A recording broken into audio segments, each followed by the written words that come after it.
Hey everybody, Scoutcrafty here again, Midweek Wednesday, very special Midweek Wednesday. It's New Year's Eve and the last day of 2025. Boy, it's been some year, hasn't it? Made me remember a lot of things from years ago, how we used to celebrate New Year's Eve, how it changed through the years. I remember when I was younger, you'd want to go out and celebrate and have some fun, and then when I was mid-aged, I remember going down to my grandmother's, spending New Year's Eve at my grandmother's watching the ball come down. And I also remember her crying every year when the ball came down. She would shed a few tears, and now I understand why. I didn't understand it when I was younger, but I understand now why. And I enjoy now peace and solitude on New Year's Eve. I don't go out. I kind of stay home and just don't do anything.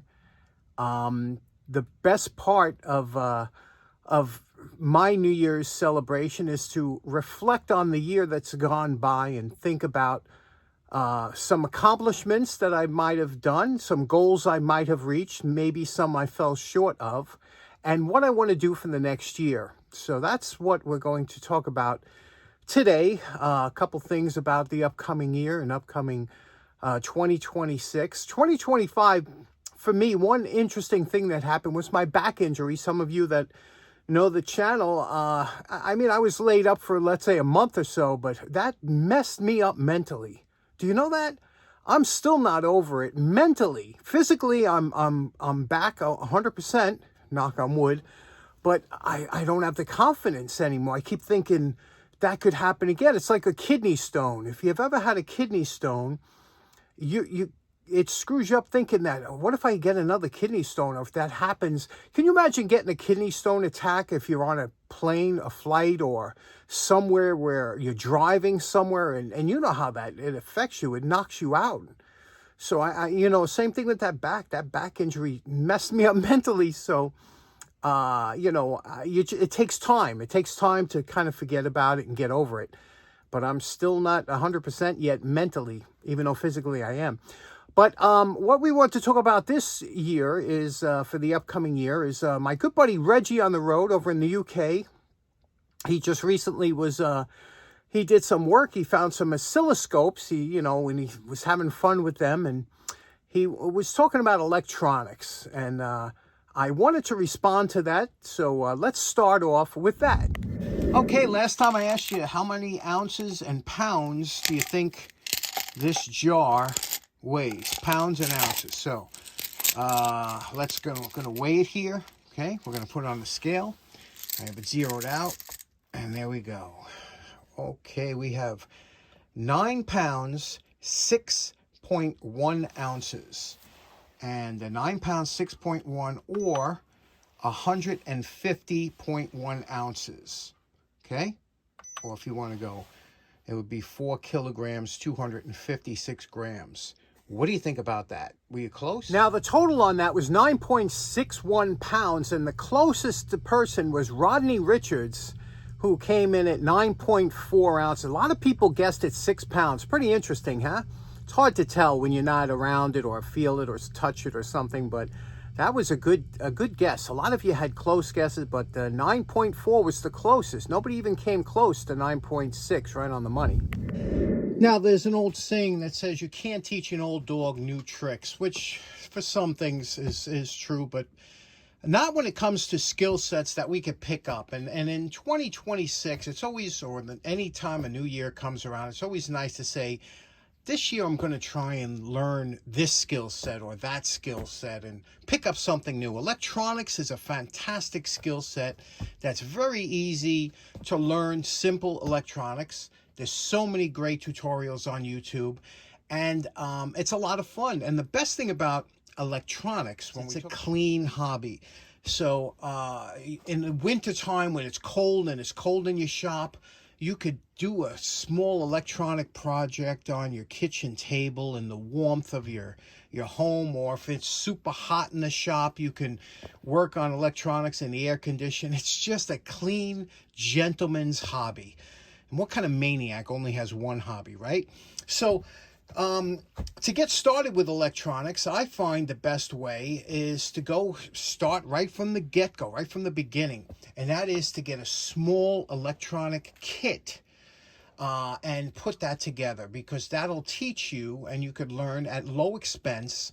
And you start off with a small kit, and then you could work your way up to maybe building a radio, or to fixing something. A lot of times when you find something, especially today with all the electronics, if you take it apart, a lot of times you'll see right there that there's a burn mark or something like that. And it's so easy, if you just know basic repairs, you can swap it out and fix it yourself. I did it with my air conditioner, and other things like that. It's not bad. So the first thing we want to do is I want to show you these kits. These are simple kits here. This kit here is a kit that when you talk, that the lights will flash as you talk or as you play music. And it's an easy kit to put together. This one here is a random LED, it's almost like a Wheel of Fortune kind of thing. So these two kits, again, they're just for fun. They're less than $10. All you need is a soldering iron, some solder, some flux, solder. Simple to get started. And especially now with the solderings are so cheap, you don't need a high power one for these small kits. See what's inside of this one. Now, depending on the kit you get, they come usually with a little bit of instructions. These instructions are kind of sparse. A little schematic. Okay, there's a schematic there. And over here, which is nice, it shows you a printout of what it should look like and how the parts should go in, photographed. Here is the board here. This is the little circuit board here. Okay, and this circuit board, and why they call it a circuit board is, you see these lines in the back here, they're all attached to these solder points, and those silver little points that you see on there, that's where you are going to solder the connection as it goes through. So that's what a circuit board is, and it just saves a lot of time than running wires from each part to another. It's already done under the green there. So this is the top, and this is nice because it's printed, and it shows you how to, every circuit, every component that's going to go in there. And you can see here on the top here, the LEDs will go in. And then over here you have a resistor, and it shows you each one of what they are.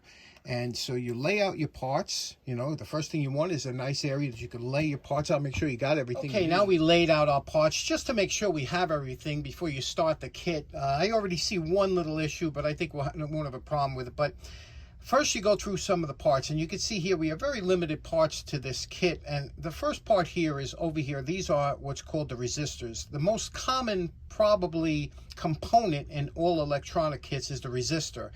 Resistors, all they do is they slow down the flow or current or voltage of electrons, of electricity. That's all they do. So think of it like if you kinked a garden hose. When you have a garden hose and it's running full force, and then you kink it a little bit and it slows it down. That's what these do. It slows down the flow.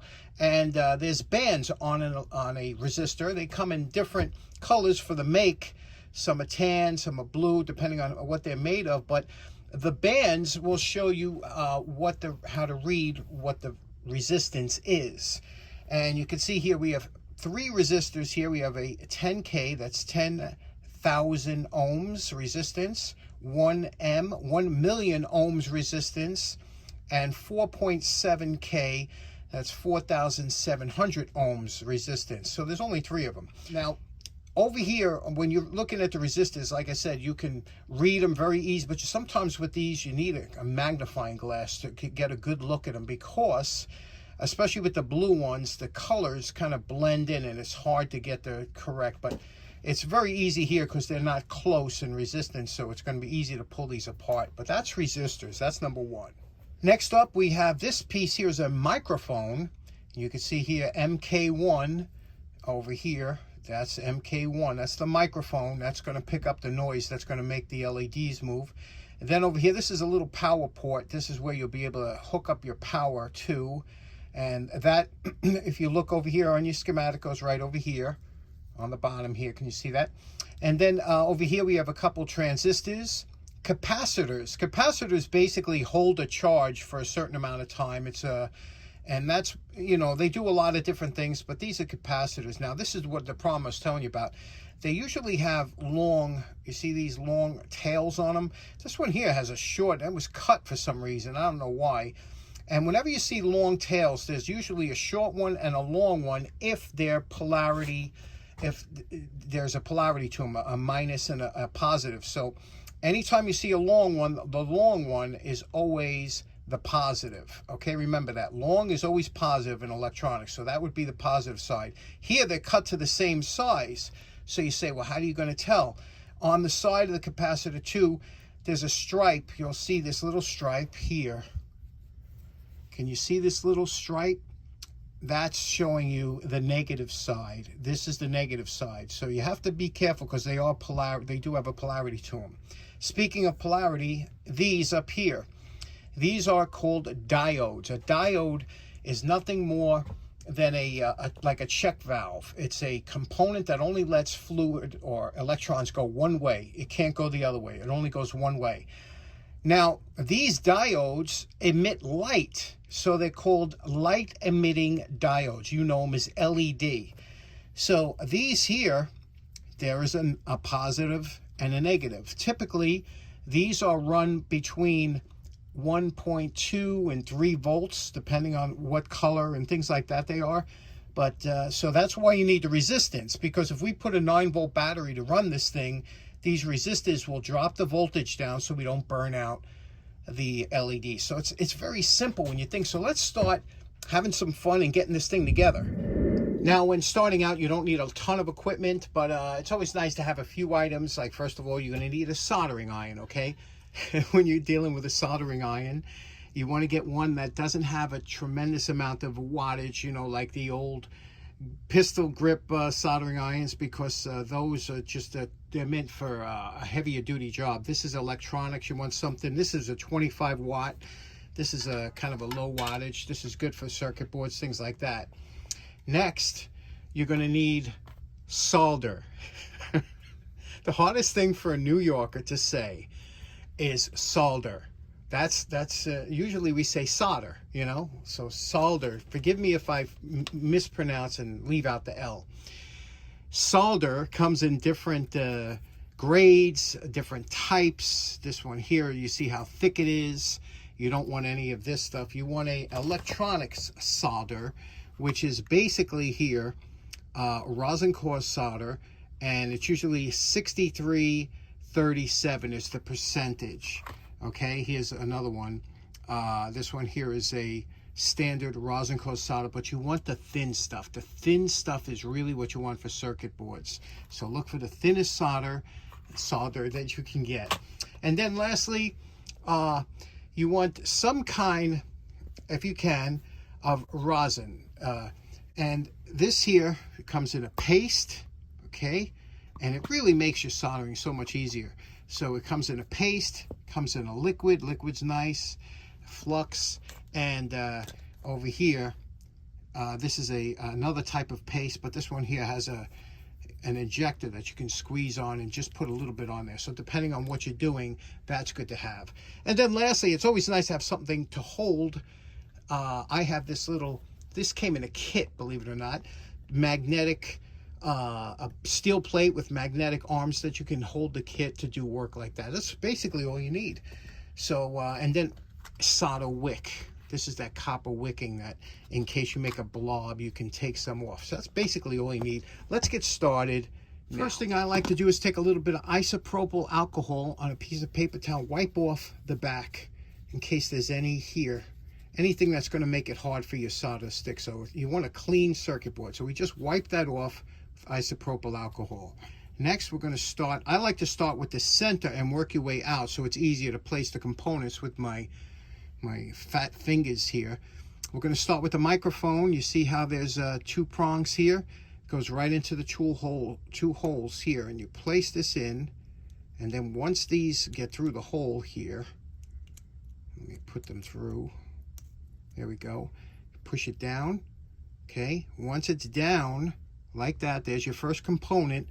Now what you're going to do, you're going to separate them just a little bit so they don't go anywhere, and then we'll put them back in the arms and I'll show you how we're going to solder them.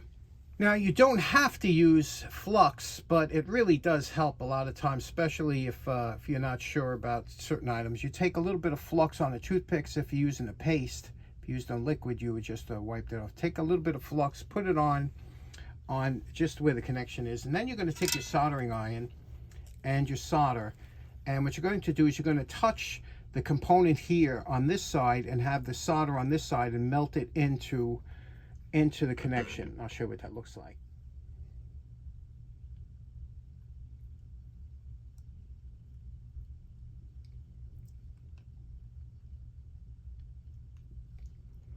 There we go. You don't need a lot of solder. It's just going to melt it right on. Okay, you could see we melted a little blob on there. That's a little bit of a lot.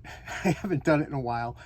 But you see what we did? We melted that solder on there. Now what we're going to do is we're going to cut those tails off of there and work and do the rest of our, little by little, we're going to get all these components installed. So let's cut that off and then take a Q-tip with a little, that isopropyl alcohol, and wipe off the board. Okay, there we go. Two really unattractive blobs of solder. We'll get better at. Watch, your last solder is usually the best, but your first one always looks kind of. So now we're going to work our way across the board and install each component and just touch it with a dab. Cutting these off, you need a good pair of diagonal cutters, getting close and just cut these snips off here like this, okay? Once they're on. Then inspect your work, make sure that you didn't have any bleed over from the solder going from one contact to the other. Okay, there we go. Now, even with this magnifying glass here, and you do need a magnifying glass to use this a lot of times, I'm having difficulty seeing the colors on here. You know, it's nice, you could zoom it in, but it's hard to tell the colors, you know, and what the value is. And that's where your volt ohm meter comes in handy. Place your volt ohm meter on ohms, and this one here is supposed to be 4.7 or 4,700 ohms. So we're going to touch the two sides here and read it, and you can see here 4.68, 4. That's well within, that's close enough. And over here, this one's supposed to be 10,000 ohms. We'll touch these two, and you can see it's 10,000.01. Again, well within tolerance, and that's how you check just to make sure if you can't see like me, you're half blind. Now, if you're going to get into this liquid flux is so much easier to use to apply. Just, it's got that nice nozzle on there, and you just apply a little bit on each end. So much easier than the paste. Okay, there we go. All set, all finished. Let's hook it up to power. Okay, this is where it gets exciting. On the schematics here, if you look over here in the corner, it says 3 to 5 volts that this works off of. So I set it somewhere in the middle, about 4.18 volts. And you see here, I soldered on 2 little legs because there's a clip that goes over there. I don't have one of those clips that clip onto that piece. So I'm going to hook it up now. So here we go. This is the first time I'm hooking up. I already have the positive hooked up. Let's hook up the negative. Oh, I got some power there. Okay. Oh, it's picking up. There we go.